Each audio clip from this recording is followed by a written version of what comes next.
The era of broken promises must end now. It's time the world puts the needs of least developed countries where they belong, first in our plans, in our priorities, and in our investments. Secretary General Antonio Guterres told the 5th United Nations Conference on the Least Developed Countries that concluded this week, held in Doha, Qatar from the 5th to 9th of March, under the theme, From Potential to Prosperity. The LDC 5 conference aimed to drive transformational change to positively affect the lives of over 1 billion people living in 46 least developed countries in the world.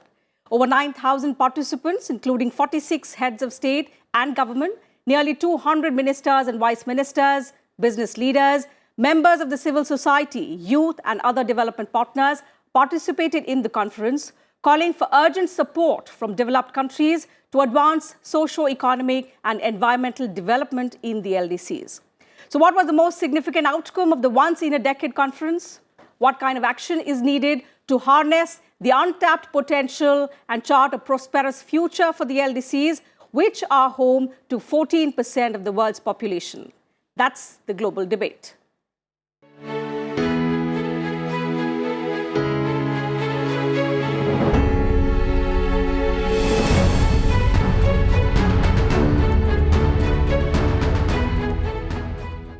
Hello and welcome to the program. I'm Teena. I'm pleased to welcome today 3 eminent guests on this edition of the Global Debate to talk about the significance of the LDC 5 conference and how the world can help countries with the least to lift them out of the vicious cycles of poverty and debt towards development.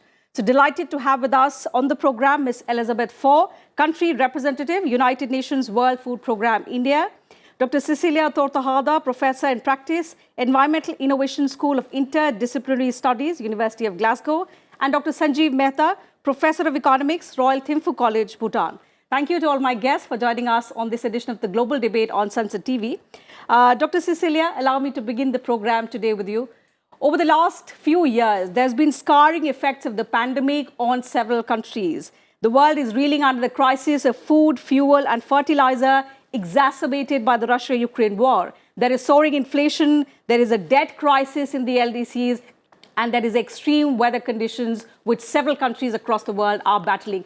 Only to put across a few challenges that several countries around the world are reeling with, more profoundly those who find themselves in the NDC list. So in the just concluded LDC 5 conference, how effectively do you see these challenges having been discussed?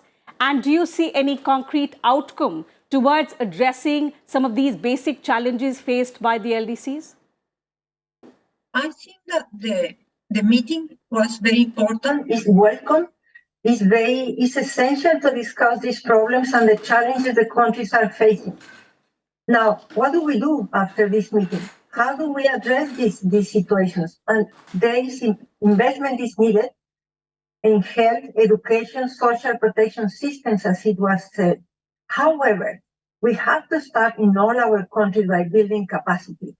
Without the institutional capacity, without the governance we need, without the legal and institutional frameworks and the best way to implement them, the aid that comes will not be as effective as it can be.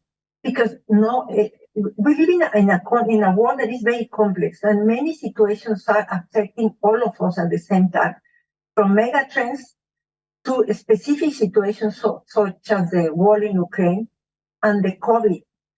So this is showing how vulnerable we are. How do we address the vulnerability in the least developed countries? And it's by building capacity. The aid has to be used to build capacity, because otherwise, and there are countries we have seen it all over the world for decades, there is this vicious cycle of aid that doesn't manage to build the country itself. And this is what we need. So I think just to summarize, these type of meetings are very important. What do we do with the results? And one of them has to be to build capacity in the country.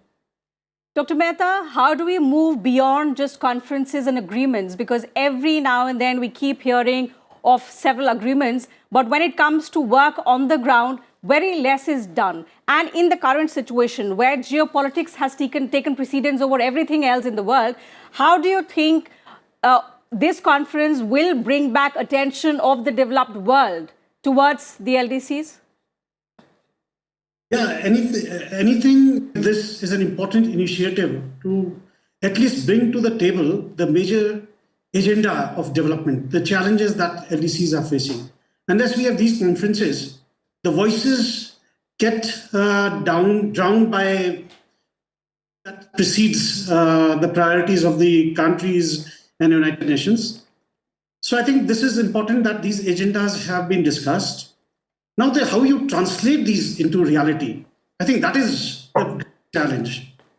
And we have seen in the past the commitment that is made by the developed countries in terms of providing assistance to the least developed countries, in terms of technological transfers, in terms of capacity building, as already pointed out, in terms of institutional development in these countries.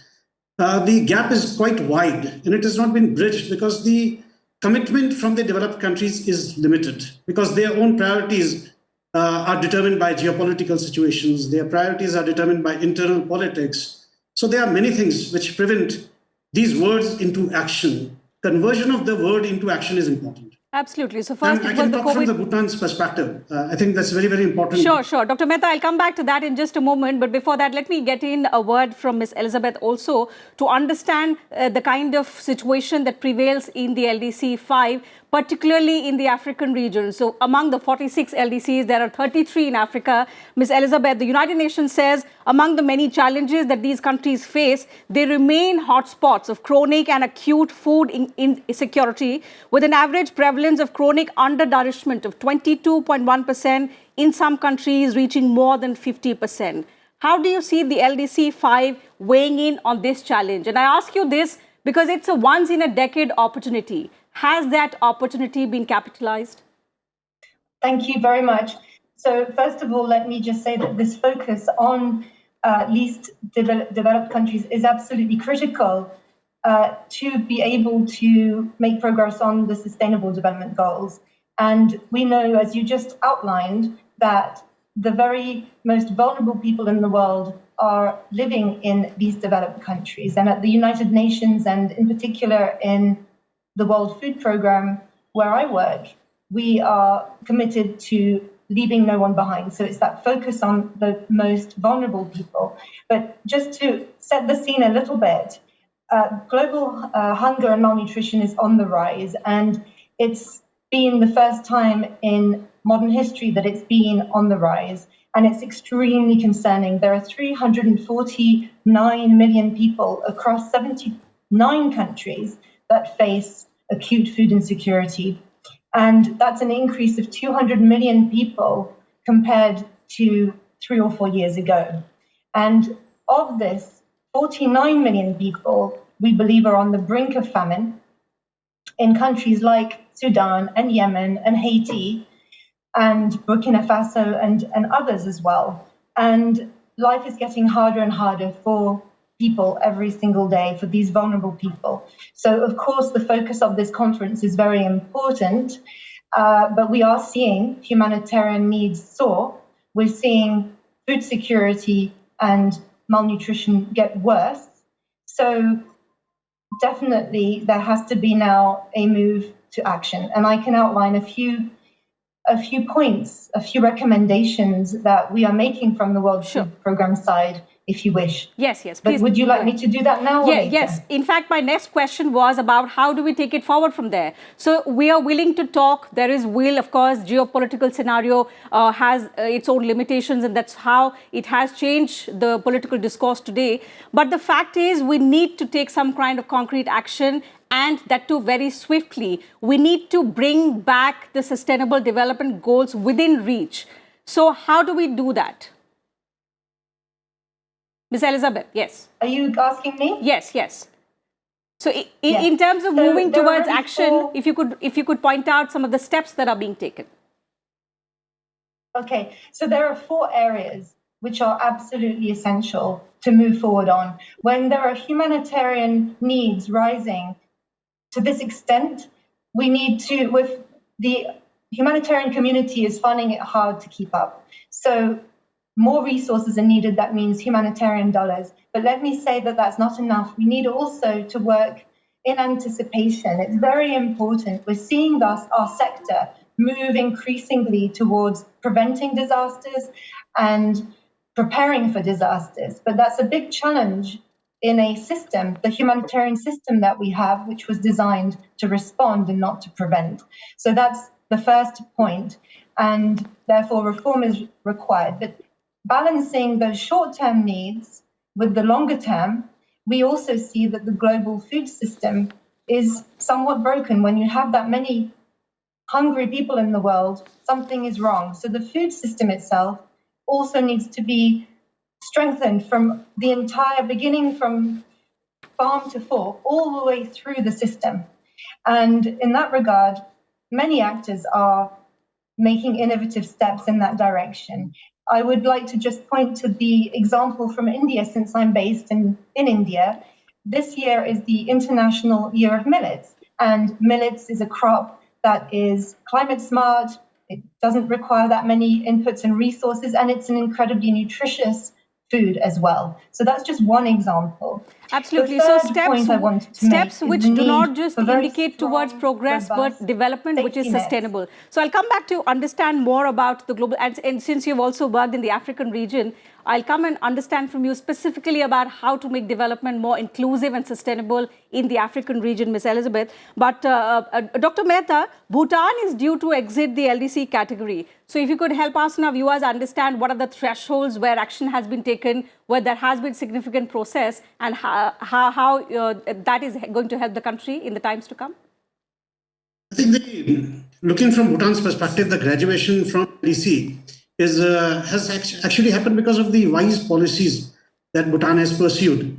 The hallmark of Bhutan policy is the concept of gross national happiness. But moving away from there, important is the investment has been seriously made in people. That's what how we invest in people, in their education, health is important. So all these investments have contributed to Bhutan maintain a sustained growth in the last 40 years, starting from 1980s. And that has enabled Bhutan to meet certain requirements of graduation. But in fact, saying so, the challenges are not, it's not that Bhutan has no challenges from these graduations. The challenges, which other LDCs are also facing, one is the falling of the crisis in the agriculture sector. I think this is one of the critical challenges that Bhutan faces today is the agricultural growth crisis. The second challenge that Bhutan faces... And is it largely, Professor Mehta, because of climate change? Climate change, I'll come to that also. I'm coming to that point. Second is... The agricultural crisis that you spoke about, is it because of climate change? Okay, agriculture. Yeah, it's partly, you can blame to agriculture, to the climate change, because Bhutan is sitting on the highly vulnerable climatical zone of Himalayas and susceptible to these changes. So agriculture is directly affected by climate change, but also it is policy induced. We cannot deny that.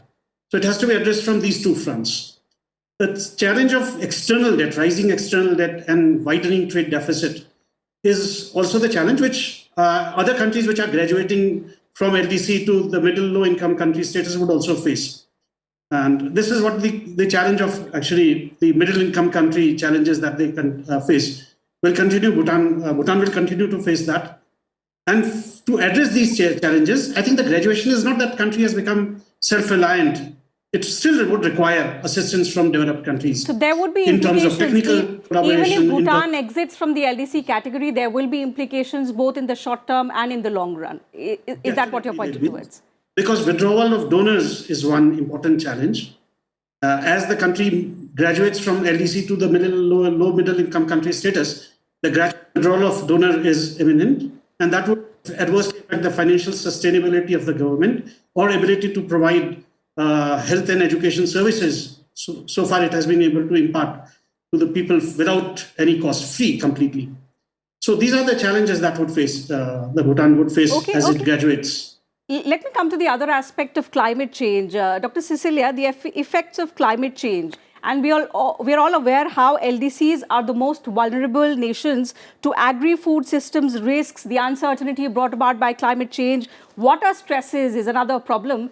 How do we ensure that in this age that we are living in, where a lot of our problems can be solved by science, technology, innovation, how do we have a seamless coordination which connects energy, water, technology, and human capacity to address these crises?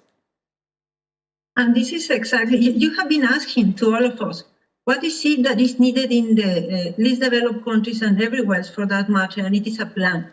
Every country knows what are its own weaknesses. So aid should come to address that weakness. And one of the main problems in the world now is climate change. It is true, and it is affecting the countries more or less depending on their capacity. We saw the droughts in half of the world last year, right. And it affected in very different ways countries that are better prepared as developed countries compared to countries that are not prepared. And we saw the catastrophic situation in the Horn of Africa. But this is not new. So is it that we need investment on infrastructure, which we need? Is it that we need there is enough technology and science and knowledge and innovation to tap groundwater, to produce water? Why we are not doing it in certain countries? Most of our bodies of water in the world are scarce. The water is scarce and is polluted. So what we need is to develop our plans. We need to address our weaknesses. We need to see what are those impacts of climate change. Are we having less or more precipitation? And like Dr. Mehta, you said, Bhutan, as every other country in the Himalayas, they are having problems because there is more flow in the rivers. And when the glaciers melt, there won't be water in the rivers except when it rains. Right. What is it that the countries are going to do? We have a window of 20 years, 30 years. Are we already preparing for it? But in the least developed countries, the situation is so serious, from lack of education, health, which goes well beyond climate change, that the countries first have to focus on addressing basic needs and then go into climate change. So it is a race trying to improve quality of life of people, and this is not happening in the least developed countries. And it's about governance very much. Ms. Elizabeth, is this a race against time? Because we are battling multiple battles at the same time. Mm-hmm. So first it was the COVID pandemic, then it was, of course, the aftermath of the Russia-Ukraine war.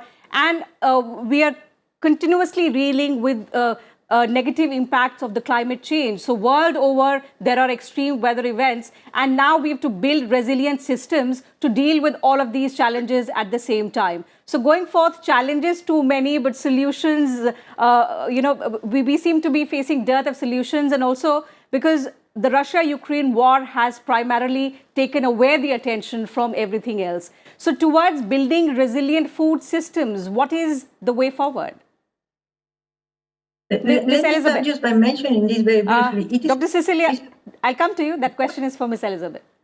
Very well.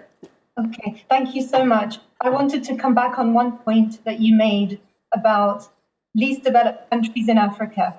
And of course, they face multiple challenges, but one in particular that has emerged in recent years, in part due to the Russia-Ukraine war, is the high fertilizer prices. Right. We're very concerned at World Food Programme because smallholder farmers across Africa are finding it harder and harder to afford fertilizers, which means that they're applying less fertilizer. And the risk now is that that will impact food supply and food availability. So there'll be a decline in the production of food, and that can cause shortfalls locally in a number of African countries and within those countries where already there are high levels of food insecurity. And if I may just quote one figure from experts that predict a drop in major food crops, basically maize, rice, soybean, and wheat, of 2.4%. And that would likely impact on about 218 million people for 1 year. And I mean, that's how it translates in terms of food availability. So it's absolutely critical that all farmers in the least developed countries get the fertilizer that they need quickly at affordable prices. So I wanted to highlight that point. And of course, we know the impact of climate on smallholder farmers. It's getting worse, and more support is needed at that grassroots level. Right. Dr. Cecilia, we've spoken about food insecurity. We've spoken about how a lot of work needs to be done on several indicators. But one aspect that we also must talk about is the growing digital divide. And in this age of technology, where solutions, and we are repeatedly talking about how innovation and technology drives a lot of change. We've seen that happen in India, how digital inclusion has brought about a sea of change in terms of people being part of that development journey. That needs to be inculcated in the other countries as well, more so in Africa, where we are seeing this huge disparity between people who are present on the internet and a large majority that is still offline. How do we ensure that this inclusion happens and happens at a rapid pace? Because over 50% of the LDCs currently are under the age of 19. So this means the world's future workforce. How do we go about inclusive digitalization? Yes, and this is also very much a matter of policies. What is your policy? How do you bring in all these millions of people? And something very basic is, for example, availability. We were listening, the availability for food. Well, there are people who don't have access to electricity. How could they connect? They cannot buy a telephone, they cannot pay for the SIM card. So it's a matter of poverty. And when the governments want to progress, when they want the countries to develop socially and economically, they have to consider all aspects of society. Where is it that the inequities are, the inequalities are, and they have to be targeted. As a result of that, this huge divide in every sector, not only in the e-infrastructure and on the benefits population can get, every sector will be benefited, but we need overall policies that target different sectors of population, not only in cities, but in rural areas also. Professor Mehta, when we talk about action, one of the important schemes that is spoken about is the Doha Program of Action. Do you think this blueprint, it takes into account everything? It takes into account the recovery from the pandemic, the aftershocks of the Russia-Ukraine war, as well as bringing on track the SDG goals, which are just 7 years away from now. So because a lot of the progress has been undone as a result of the pandemic and the other geopolitical challenges. So do you now see the DoPA setting a new path towards progress, which is inclusive and sustainable? Yes, definitely. When you look at the 6th agenda of Doha Agreement now, especially like investing in people, that we're talking about digital, the structural transformation, leveraging the science, technology, and innovations, liberalizing international trade to give more access to the developing countries, environmental sustainability, preventing degradation of environment, and also basically the impact of the international synergy and partnership. I think it has all the elements which are required for growth for developing countries, especially LDCs. But having said that, these agenda by themselves are not important. The Doha Agreement, the UN itself identified that in the next 1 year, $500 billion worth assistance would be required, extra assistance would be required.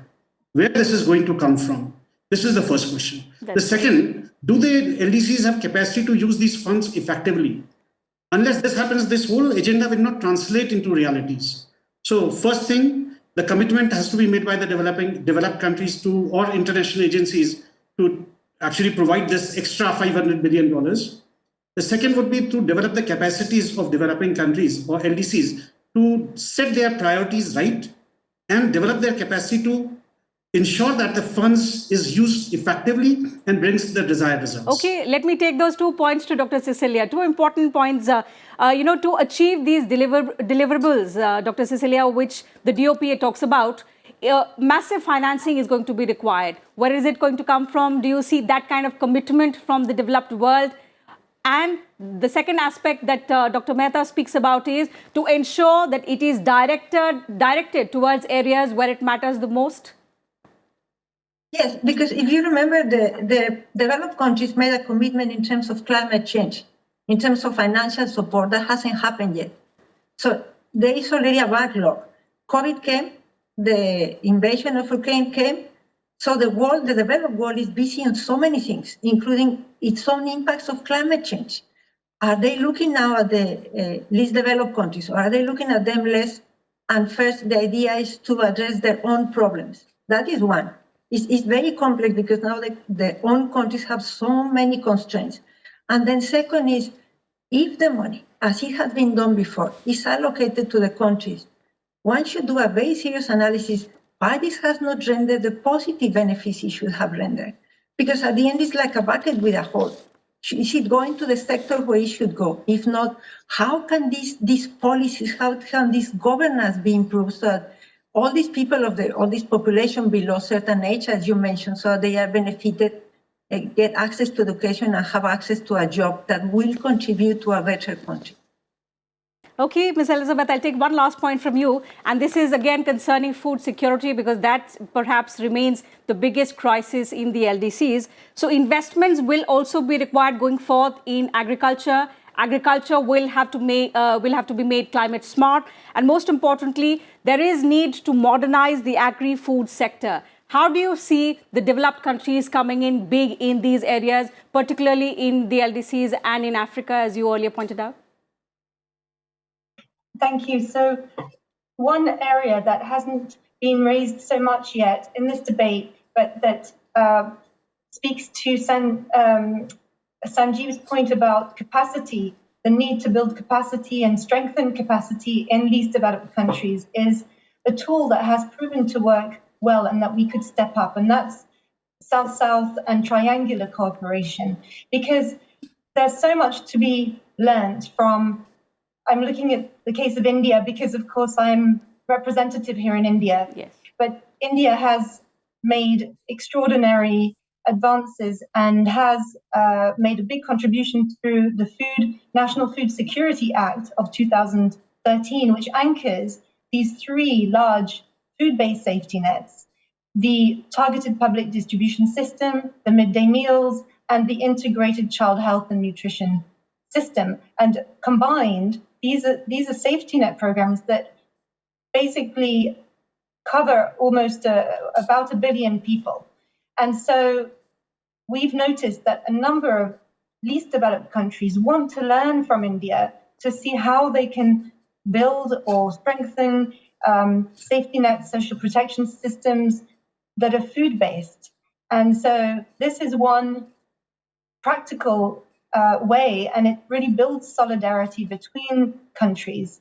So that's one of the You're goals, right, in and fact, that's of what my team India's is to build policy that. has been. India keeps talking about the policy of Vasudev Kutumbakam, the world is one family. The G20 slogan is one world, one family, one future. So let's hope in this, in this wave of crisis that the world today is facing, where the LDCs are most vulnerable, countries with the least require the most support today. So not just lip service, but also a lot of action is required in the times to come. And let's hope that with this conference having ended on a positive note, there is a lot of takeaway from this LDC 5 conference, which is a once-in-a-decade opportunity. There will be lots of guidelines and way forwards for different institutions and organizations to work towards in the times to come. So that having been said, I'll wind up the program. Thank you to all my guests for joining us on this edition of the Global Debate, sharing your thoughts, your views with us and our viewers.